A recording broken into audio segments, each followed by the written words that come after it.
Hello, everyone, and welcome back to the Chitheads podcast.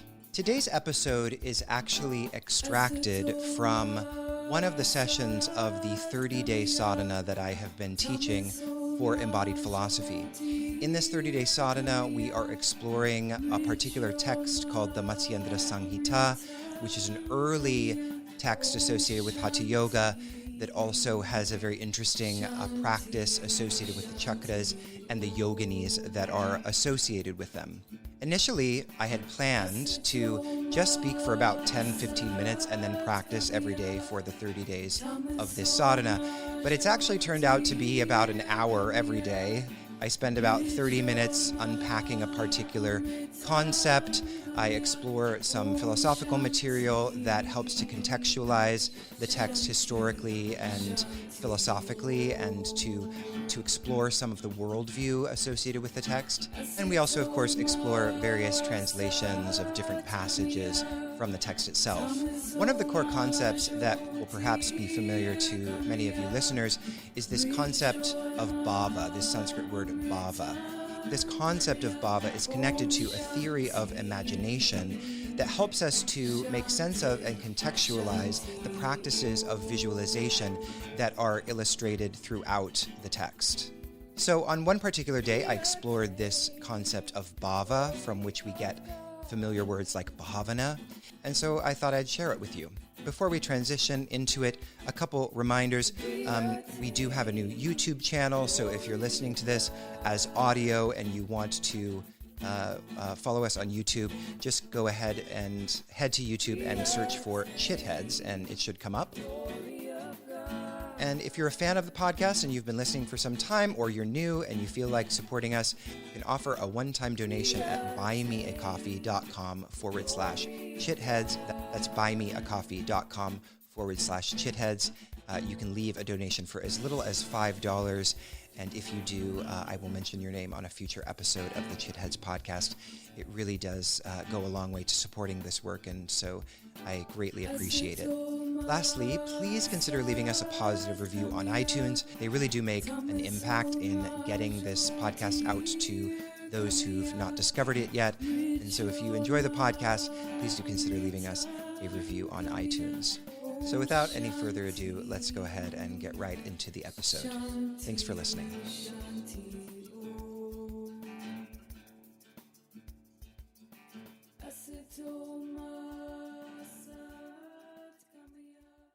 Hello, everyone. Good afternoon, good morning, good evening, wherever you happen to be in the world. Welcome back to day 4 of the 30-day sadhana, exploring the chakras and the yoginis from a particular text, as you know by now, the Matsyendra Samhita. So today I wanted to unpack an important kind of theoretical concept, or what we could even describe it as the theory of the practice at the basis of the Matsyendra Samhita, or the many different practices that we find in this text. There is as I had mentioned, I think in one of the earlier sessions, there's this theory of imagination that is really central not only to this text, but also to really the entire tantric tradition and yoga tradition.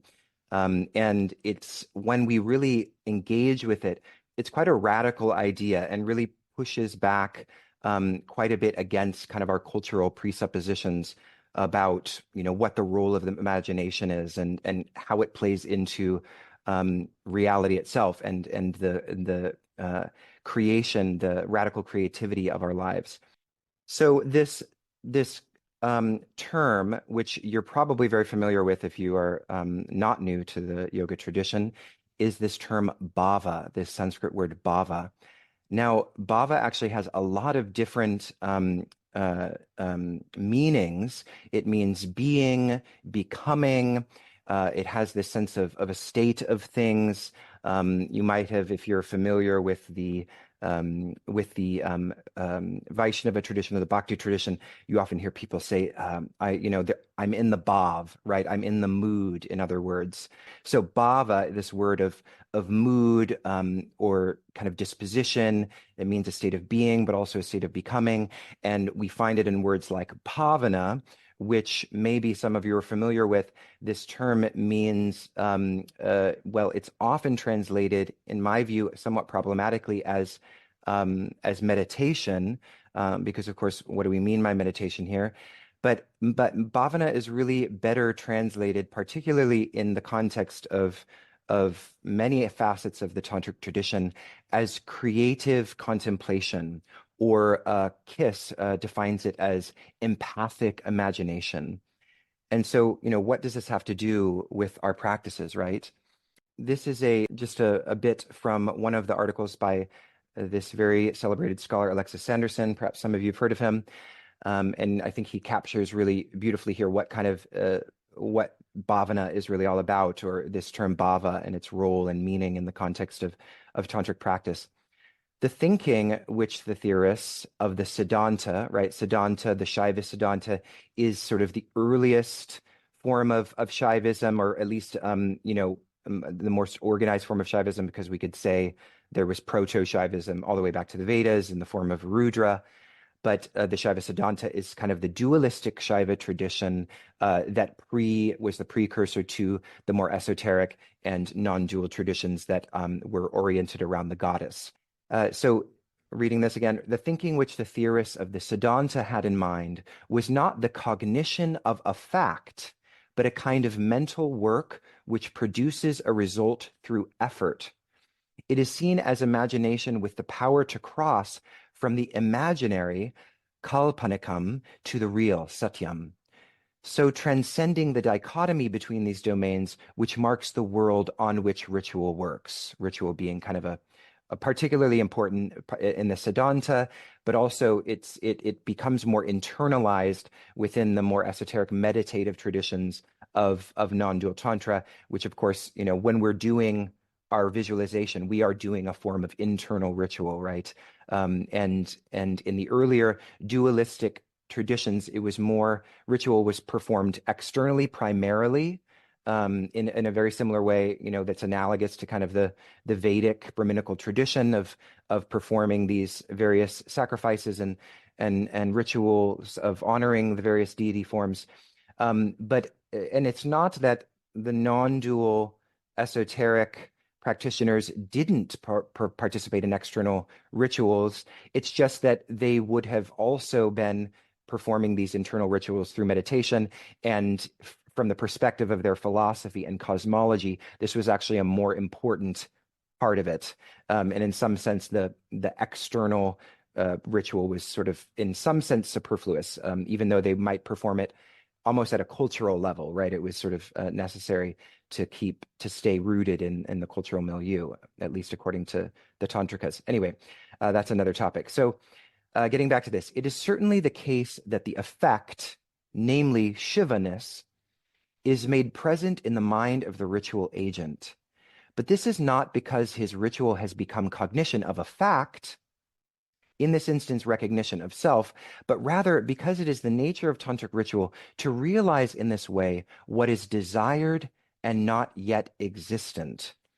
So this is really fascinating, and I think when we really kind of wrestle with it a little bit, it implies something quite radical, which is that when we are performing bhavana and we're performing ritual, it is not that we are even necessarily relating to a pre-existing entity. Is that through the power of our imagination, which is this divine faculty that we have that was offered by the fabric of reality of itself, which is our true nature, that this power of imagination actually has the capacity to bring into being the deity as in identification with ourselves. So if, for example, we are skeptical about, well, is this a real quality? Is this a real thing? It's almost beside the point, according to this theory, because what we are doing is actually attempting to cultivate a state of divinity that didn't exist before. So in a sense, it's sort of irrelevant whether or not these deity forms are existing independent of us. The idea is that we are calling them into being. We're actually creating them. So this idea almost that God is not yet here in some way, or use whatever substitute for the divine you like, and that God is yet to come through the cultivation and creation and creative capacity of our practice, which I think is just a really, I feel like you don't find this in many other places besides the Tantric tradition. It's really quite fascinating. So this is from the Vijnana Bhairava Tantra, my translation of verse 20. So it's Shakyavasta pravishtasya nirvibhaghena bhavana tadasau shivarupi syat shaivi mukham ihuchyate. When of the one who has entered pravishtasya, the state of asta of Shakti, through empathic imagination, so I'm using the translation of Kiss here, of bhavana, or you could replace it with creative contemplation if you like, but really not just a kind of empty meditation, but really a very active, visual, imaginative meditation here is what we're talking about. Such a one has an understanding of reality. So what does that mean? So by virtue of harnessing the power of one's imagination, we also, at the same time, are understanding reality in a particular way. Without distinction, one would then be in that state of the form of Shiva. So in this state of a radical, liberated creativity, capable of bringing into being a state of being that is divine, is just to be in a state that is the form of Shiva. And it is declared in the agamas that this is the door, right? Our creative contemplation, our bhavana practice is the door of Shiva, or the divine, or that state of yoga that we are seeking to accomplish through practice. It really, in some sense, I got an email, and this always happens a little bit. And I sometimes, when I start teaching, I often start with really trying to discuss the difference in deity, what deity means in these traditions. Of course, there are a whole host of a range of styles of relationship with what deity is. And for some people, a very kind of, maybe traditional is the wrong word, but an understanding of it is a real being, and the personified expressions of it, that's how it looks like, and it's out there, and I'm going to relate to it. But, and I mean, even to some degree, also Western religious traditions also have much more esoteric, mystical understandings of what the divine is, that often gets lost in kind of the rigid forms of religion that get, passed down to us and kind of dominate our cultural environment. But the conceptions of deity here are much more subtle and radical. It's really about almost like a pragmatic, these are pragmatic tools, and this is a kind of sense of deity that is you find in both Hindu Tantra and Tibetan Tantra, Tibetan Buddhism, that these are visualization tools that are capable of channeling and facilitating the accomplishment of certain states and the ability of us to cultivate these states.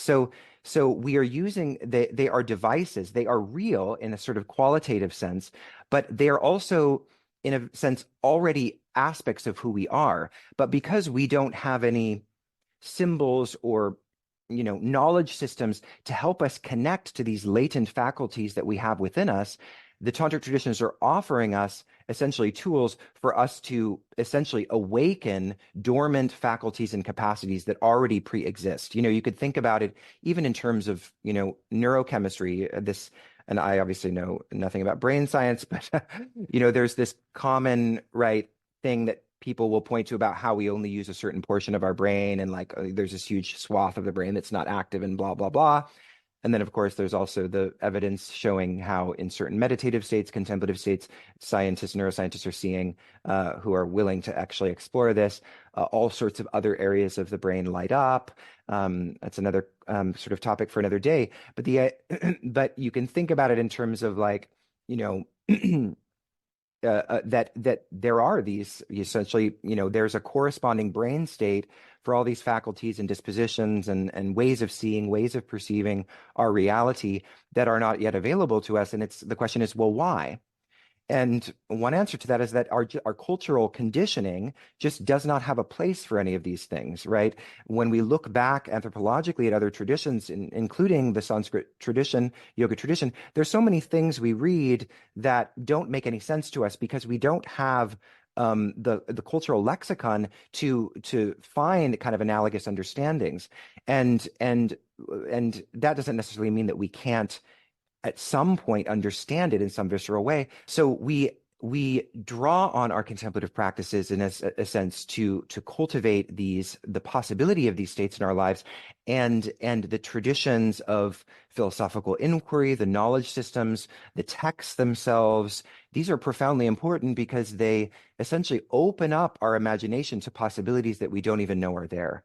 Right. And also, they allow us to see the way in which our own cultural conditioning is, in some sense, just a kind of arbitrary expression, historically contingent expression of the possibilities of human imagination.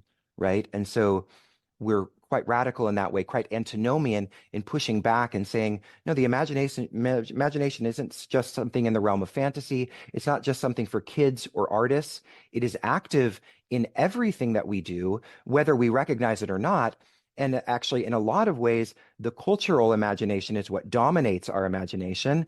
And, one of the things that perhaps we could say happens from childhood into adulthood is the kind of liberty, the freedom, the playfulness of imagination gets sort of muscled down by all of these cultural forces that essentially domesticate our imagination.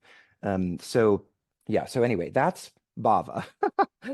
So let's go ahead and practice, shall we?